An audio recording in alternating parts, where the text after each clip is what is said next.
Hello my dear friends, स्वागत है आप सभी का आपके अपने यूट्यूब चैनल स्टडी विद विमल पर। दोस्तों, आज से हम फिर से स्टार्ट करने वाले हैं सुपर टेट की क्लासेस, जो कि आपको फ्री ऑफ कॉस्ट यूट्यूब पे मिलेंगी। दोस्तों, जब तक कि आपका सुपर टेट का एग्जाम नहीं हो जाएगा तब तक ये क्लासेस आपको प्रोवाइड की जाएंगी। इसलिए हमारे साथ बने रहिए आप एग्जाम तक, और हम प्रॉपर आपको सभी सब्जेक्ट की classes free of cost provide करेंगे। दोस्तों, मैं आपको एश्योर करता हूं कि यहाँ से आपको 100% सफलता मिलेगी। अगर आप ये कंटेंट तैयार करेंगे, यहाँ से हम पॉइंट वाइज आपको सारी चीज़ें बताएंगे।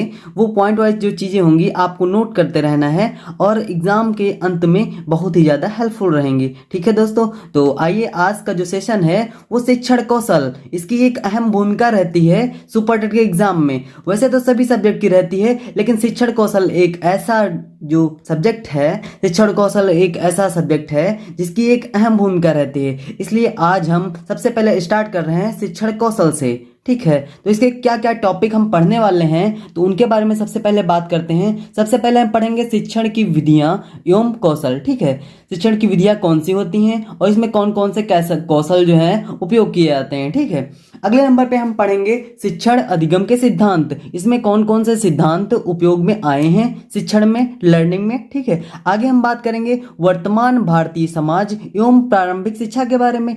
आगे बात करेंगे समावेशी शिक्षा के बारे में। इसके अगला जो टॉपिक है आपका प्रारंभिक शिक्षा के नवीन प्रयास, और अगला जो टॉपिक है शैक्षिक मूल्यांकन एवं मापन, आरंभिक पठन कौशल। अगला जो टॉपिक है, जो कि लास्ट टॉपिक है, शैक्षिक प्रबंधन एवं प्रशासन। ठीक है, यहां से आपके 10 नंबर के क्वेश्चन इतने टॉपिक से आने हैं, इसलिए दोस्तों हमको इस टॉपिक को एकदम कंठस्थ करके पढ़ना है। 10 में 10 नंबर हमको यहां से गेन करने हैं। ठीक है, तो इसलिए यहां से हम जितनी चीजें आपको बताएंगे वो आपको पूरा पॉइंट वाइज नोट डाउन करते रहना है। ठीक है, और जिससे हमको एग्जाम में ये बहुत ज्यादा हेल्पफुल रहे। दोस्तों, हम थ्योरेटिकल चीज कोई भी इतनी ज्यादा नहीं बताएंगे जिससे आपको एग्जाम में बहुत ही ज्यादा पढ़ना हो। ठीक है, उतना पढ़ना नहीं है, थोड़ा सा पढ़ना है, बट अच्छा सा पढ़ना है। दोस्तों, आप इस वीडियो को देख रहे हैं तो आपके जो भी फ्रेंड्स सुपर टेट की तैयारी करते हैं उनको ये वीडियो जरूर शेयर करिएगा, जिससे उनको एग्जाम में बहुत ज्यादा हेल्प मिल सके। ओके, तो आज का जो आपका टॉपिक है वो शिक्षण की विधियां एवं कौशल। ठीक है, तो सबसे पहला जो पॉइंट है इसमें, शिक्षण एक प्रकार का पारस्परिक प्रभाव है जिसका उद्देश्य है दूसरे व्यक्ति के व्यवहारों में वांछित परिवर्तन लाना। यह कथन किसका है? सीधे सीधे एग्जाम में पॉइंट पूछ लिया जाता है। ठीक है, तो ये कथन जो है वो गेएम महोदय का है। ठीक है, तो इसको बहुत ही अच्छे से आपको नोट करना है, एक एक पॉइंट नोट करते जाना है, क्योंकि एक एक पॉइंट आपके लिए बहुत ही इंपॉर्टेंट है। यहाँ पे वो भी पॉइंट आपको डिस्कस कराए जाएंगे जो आपके प्रीवियस ईयर एग्जाम में पूछे गए हैं। ओके दोस्तों, तो अगला जो पॉइंट है वो शिक्षण का अर्थ क्या है। हम शिक्षण की विधियां तो पढ़ने जा रहे हैं, तो शिक्षण का अर्थ हमको पता होना चाहिए। तो शिक्षण का जो अर्थ होता है वो सीखने में वृद्धि करना, यानी कि जो सीखेंगे हम उसमें कैसे उसमें इंक्रीज करें, धीरे धीरे स्टेप बाय स्टेप क्या होता है, इंक्रीमेंट होता है। ओके, आगे बात करते हैं। अगला पॉइंट जो है आपका ज्ञान प्रदान करने की प्रक्रिया है। तो इसे क्या कहते हैं? अगर हम ज्ञान आपको दे रहे हैं, ठीक है, जब शिक्षक आपको पढ़ाता है तो वो प्रक्रिया, उससे आपको क्या प्राप्त होता है? ज्ञान प्राप्त होता है। तो वो प्रक्रिया क्या कहलाती है? वही प्रक्रिया क्या कहलाती है? शिक्षण कहलाती है। ठीक है, ओके, अगला जो पॉइंट है, शिक्षण के जो तत्व हैं वो कितने हैं? तो शिक्षण के जो तत्व हैं वो क्या है? कक्षा, विद्यालय और समाज। सबसे पहले आप क्या होते हैं? कक्षा में इन्वॉल्व होते हैं, कक्षा से फिर विद्यालय में, फिर विद्यालय से समाज में। तो ठीक है, तो ये तीनों चीजें होती हैं, कक्षा, विद्यालय और समाज।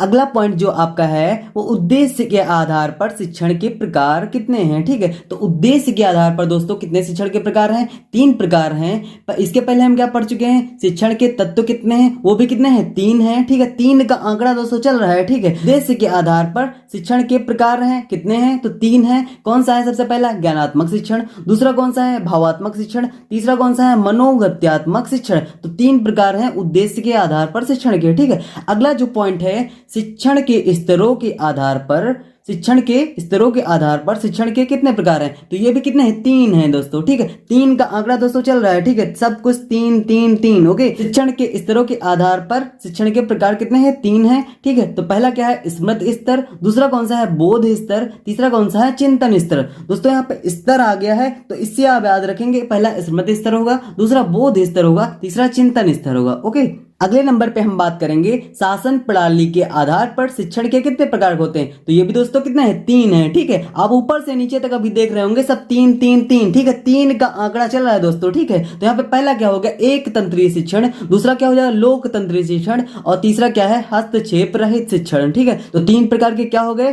शासन प्रणाली के आधार पर शिक्षण के प्रकार। ओके, अगले नंबर पे हम बात करेंगे शैक्षिक व्यवस्था के आधार पर शिक्षण के प्रकार कितने हैं। तो ये भी क्या है, 3 है दोस्तों। पूरा ऊपर से नीचे तक अभी तक 3 का आंकड़ा ही चल रहा है। ठीक है, तो पहला क्या हो गया औपचारिक शिक्षण, दूसरा क्या हो गया अनौपचारिक शिक्षण, और तीसरा क्या हो गया औपचारिकोत्तर शिक्षण। ठीक है, तो ये क्या हो गए, ये आपके 3 प्रकार के शैक्षिक व्यवस्था के आधार पर शिक्षण हो गए। अगले नंबर पे है शिक्षण की अवस्थाएं कितनी है। तो ये भी दोस्तों कितनी है, 3 है। पहली क्या है पूर्व क्रिया अवस्था, दूसरी क्या है अंतः प्रक्रिया अवस्था, तीसरा क्या है उत्तर क्रिया अवस्था। ठीक है, तो शिक्षण की अवस्थाएं भी कितनी है, 3 है। ठीक है, सब कुछ 3 3 3। ओके, अगला क्या है पूर्व क्रिया अवस्था क्या होती है। तो कक्षा में जाने से पूर्व की गई क्रिया जो होती है वही क्या होती है, पूर्व क्रिया होती है। अंतः क्रिया अवस्था क्या होती है, तो ये होती है कक्षा में जाने के बाद की गई जो क्रिया होती है वही क्या होती है, अंतः क्रिया अवस्था होती है। अगले नंबर पर बात करें उत्तर क्रिया अवस्था क्या होती है। तो सीखे गए कार्य का शिक्षक द्वारा मूल्यांकन करना। ठीक है, जो आप कार्य सीख चुके हैं, ठीक है, उसका जो मूल्यांकन शिक्षक करता है वही क्या होता है, उत्तर क्रिया अवस्था कहलाता है।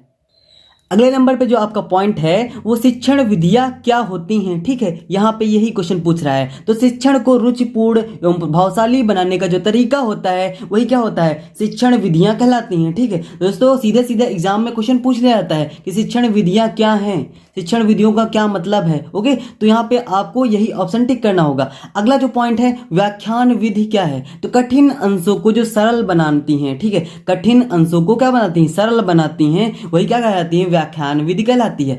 अगला जो पॉइंट है एक पूर्ण एवं विस्तृत कथन होता है। क्या होता है, एक पूर्ण एवं विस्तृत कथन क्या होता है, स्पष्टीकरण विधि में होता है। ओके, कहाँ होता है, स्पष्टीकरण विधि में। अगला जो पॉइंट है सामाजिक विज्ञान के लिए आवश्यक विधि है। सामाजिक विज्ञान में आवश्यक विधि है, तो कौन सी विधि है वो सामाजिक विज्ञान में आवश्यक होती है, तो वो है आपकी विवरण विधि। अगले नंबर पे हम बात करेंगे पूर्ण शाब्दिक चित्र प्रस्तुत करके समझाया जाता है। किसमें समझाया जाता है, वर्णन विधि में। ठीक है, वर्णित कर करके उसमें क्या होता है, चित्र के माध्यम से समझाया जाता है। दोस्तों, हम जो कुछ भी पढ़ाते हैं उसमें आपका कोई भी डाउट हो तो आप कमेंट बॉक्स में बेझिझक कमेंट कर सकते हैं। ठीक है, और कोई भी चीज़ आप हमसे पूछ सकते हैं, और आप हमको व्हाट्सएप भी कर सकते हैं। आपको अगर कोई क्वेरी है मैथ, साइंस, हिंदी, इंग्लिश या फिर शिक्षण कौशल या किसी भी सब्जेक्ट में है तो आप मैसेज करके पूछ सकते हैं। ओके दोस्तों, इसके आगे हम अगले सेशन में स्टार्ट करेंगे। देखते हैं आप लोगों का फीडबैक कैसा रह रहा है और कैसा लगा आज का सेशन, कमेंट बॉक्स में जरूर करें और ज़्यादा से ज़्यादा दोस्तों शेयर करें, जिससे हम आपको रेगुलर क्लासेस प्रोवाइड कर सकें। थैंक यू दोस्तों।